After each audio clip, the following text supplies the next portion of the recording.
Greetings, ladies and gents, and welcome to this latest iteration of the web series The Human from a Dungeon. If you are new to the series, there is a playlist listed down below in the description, and as always, I hope that you enjoy. Chapter 78. Unknown. Cold. So cold. A deep, bitter cold, the kind that digs icy fangs straight into the bones, eagerly consuming any semblance of warmth. I am broken. Still broken. How long has it been since I was last whole? How did I get you? Where is this? Vague pieces of recollection slipped away the moment I tried to focus on them with my adult mind. Nothing solid formed, just brief memories of sights, sounds, and smells. Then it occurred to me, why can't I see? As I adjusted to my current state, I quickly realized that I could also no longer breathe, or move for that matter. The question of whether or not I was still alive was answered by the hammering of my heart. It was still all I could hear as well. Panic gripped me, but I could not flail, flinch, or scream. All my efforts did was make me tired, so tired. Then I heard a crack. Was that me? I pushed harder and harder and heard more cracking, but my energy soon gave out. The last thing I remember before sleep took me was the feeling of something wet touching my face, then darkness.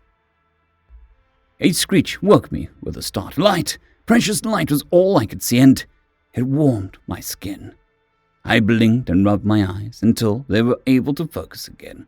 Then I looked around and found that the screeching was coming from nearby birds. They took to the sky as I stood. Sand covered me and the ground, massive body of water gently lapping at the sand as I brushed myself off. The ocean, and this must be a beach. The terms jumped into my mind, but I couldn't place where I'd learned them. As I looked around trying to figure out what I should do next, I came to a terrifying realization. I don't know anything about who I am, where I am, or why I'm here. All I could tell is that this place felt wrong. This disconcerting feeling of being displaced set me on edge. Fear leapt at me, but I struck it down. There's hope in feeling out of place. If I feel out of place here, that means that there is a place for me elsewhere. All I need to do is find out where that is. I walked inland from the beach and spotted a trail. Again, the term popped into my mind with no recollection of where it came from, but some information came along with it. Trails are formed when things walk in the same area frequently. Perhaps if I follow the trail, I'll find someone who can tell me what happened to me and who I am. Grunting to myself, I cautiously followed the trail. Using the vegetation to the side of it was cover in case I needed to hide. The trail led to a much larger sort of path, a road. Roads are like trails, but for carts and livestock. The sun was beginning to set, and so I chose a direction that kept the sunset at my back. This would reduce my visibility to others and allow me to identify them before they could identify me. Feeling somewhat secure with my decisions thus far, I carried on until I found structures. I was suddenly able to remember some different structures, grand constructions, towering over stuff. Still vague, damn it. These structures were not anywhere near as grand, though. Crafted with lousy placed stones and bound straw, with mud as insulation, with wooden fences closing off the surrounding land. Carefully, I drew close enough to observe the beings which reside in these structures. Tanned, tall, and muscular owls were working within the fences, striking the land with crude tools. Agriculture, the growing of food for herbivorous and omnivorous entities. These elves were unlikely to assist me. The memory of my face eluded me, but the sight of my nude body was more than enough to tell me that I don't look anything like they do. A whisper of a memory told me that they were once my enemies as well. What to do? If I were an elf, this would be much easier. I could simply stroll up to them and request their aid. The sudden appearance of a nude elf would likely startle them, but also appeal to their empathy. The longing to be an elf took root in my mind, and I felt a crawling sensation across my skin. I nearly panicked, but it felt natural, normal even. A few moments later, my body looked very similar to the elves that were working on the land, though a little paler. Enthralled by my transformation, I nearly forgot why it took place to begin with. Shaking myself back to reality, I continued to watch the elves and study their habits. They would already consider me strange, more so if I stuck out too much. I watched their movements, their body language when speaking to each other, their laughter, their anger, their reactions to pain and exhaustion, and the work that they were doing. Taking note of these things came naturally to me, as if I'd been doing it my entire life. The sun had traveled across the sky by the time I felt I had seen enough. I left the bushes I had been hiding in and began my approach. I walked with a slight limp, putting on a show of being exhausted and injured. When I reached the fence, I held up my arm and gave a weak groan. The elves almost didn't notice, but one of them then spotted me and pointed me out to the rest. They spoke to each other for a moment, and I collapsed against the fence to give them a sense of urgency. The issue of language occurred to me as they ran my way. "Hey, are you all right?" one of them asked. "Oh, good. I have a familiarity with the way they speak." "Help!" I uttered weakly. Then I pretended to faint. "Oh, crap," one of the elves said. They rushed my way and gently shook me in a fruitless attempt to revive me. "What should we do?" "Get him inside. I'll fetch the elder." Two of the elves lifted me by my armpits and legs. "Heavier than he looks," one of them complained. "Where did he come from?" "I don't know," the other grunted. "We'll ask him once we save him, yeah?" The elves carried me for a while, then deposited me on something soft. Maintaining my deception, I waited for the elves to decide what to do. They discussed my origin amongst themselves, and I selected the one that seemed most likely as a cover story. Before long, I heard the door to what could generously be called a hut open, and several pairs of footsteps shuffled in. "Here he is, Elder," somebody said. "Oh dear, I wonder what happened to the poor thing," a shaky feminine voice said. "Get him some water, please." I heard the sound of quickened footsteps, then the sloshing of scooped liquid. A moment later, a hand gently gripped the back of my head and lifted it. Water then poured in and over my mouth, and I struggled not to shudder at the vile taste as I drank to keep up appearances. Finally, much to my relief, the flow stopped and my head was released. "He got a good bit of it in him. Now what, Elder?" "We can't do too much more before knowing what happened," the elder said. "So we wait." "What if he's a criminal running from the law?" "Well, keep an eye out for anyone that might be looking for him, dear. If they're a guard, we'll turn him over to them. If it's anyone else, we'll cross that bridge when we come to it." The conversation continued for a bit after that, but I quickly found that I wasn't entirely faking my condition.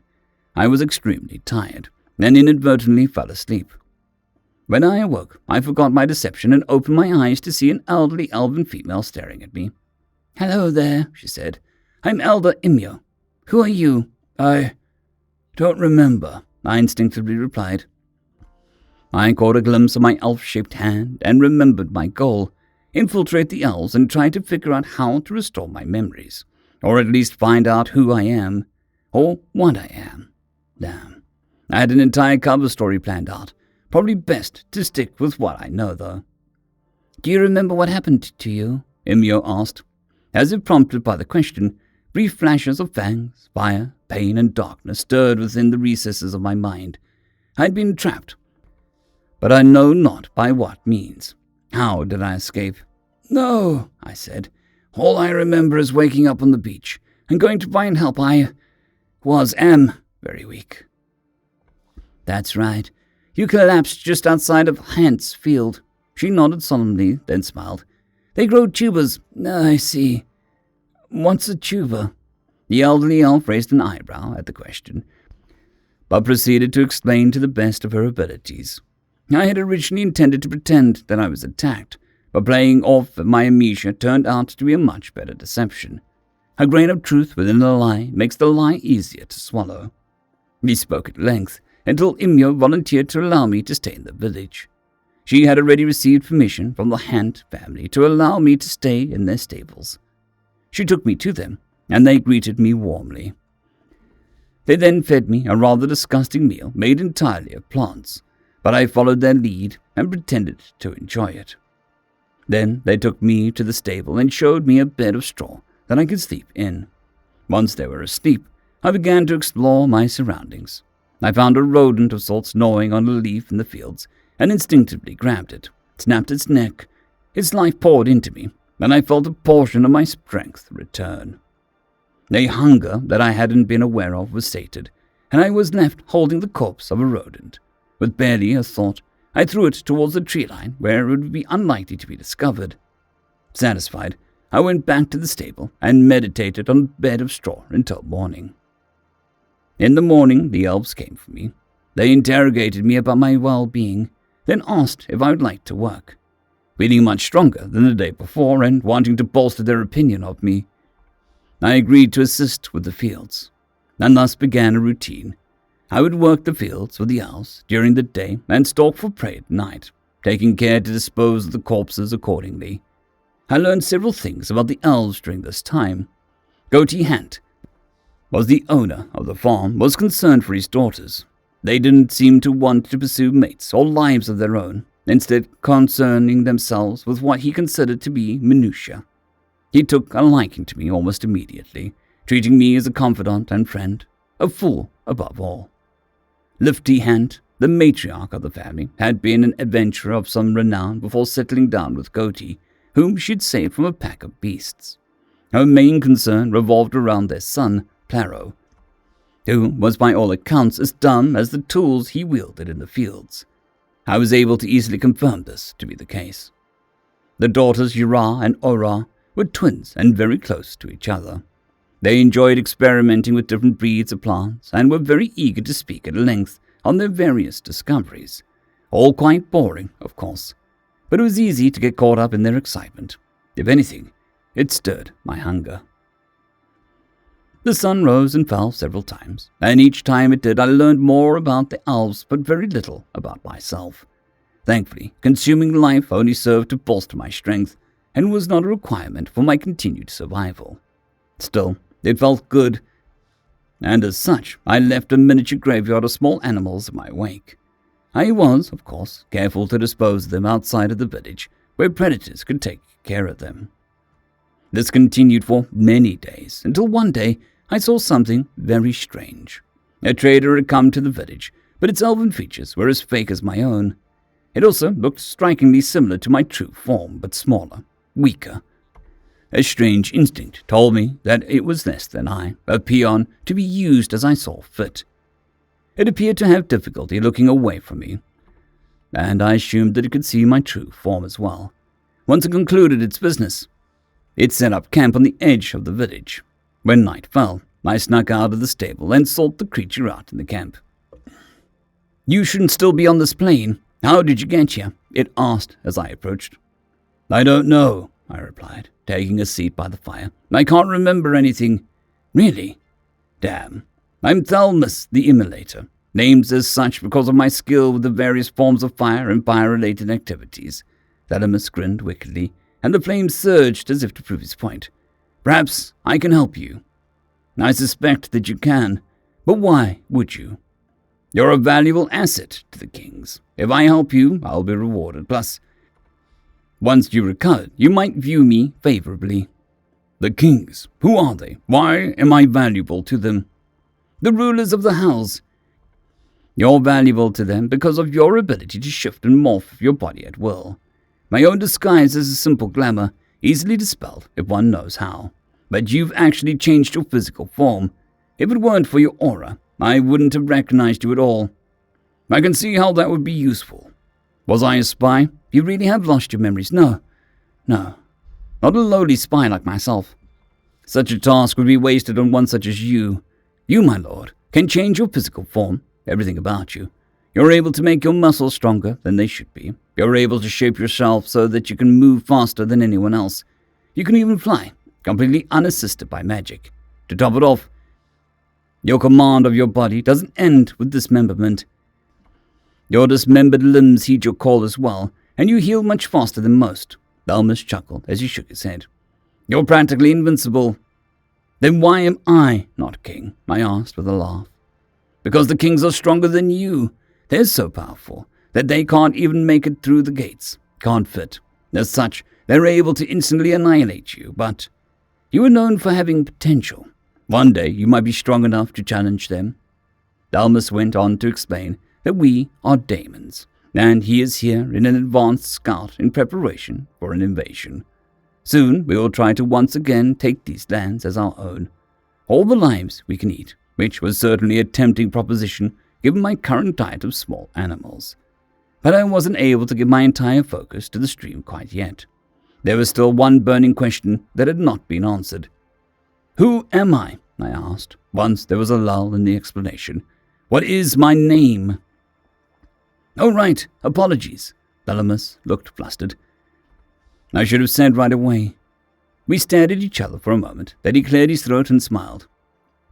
"You are Lord Hygarus, the Decimator, so called because of your ability to kill anyone who stands against you, and leave entire lands barren of life."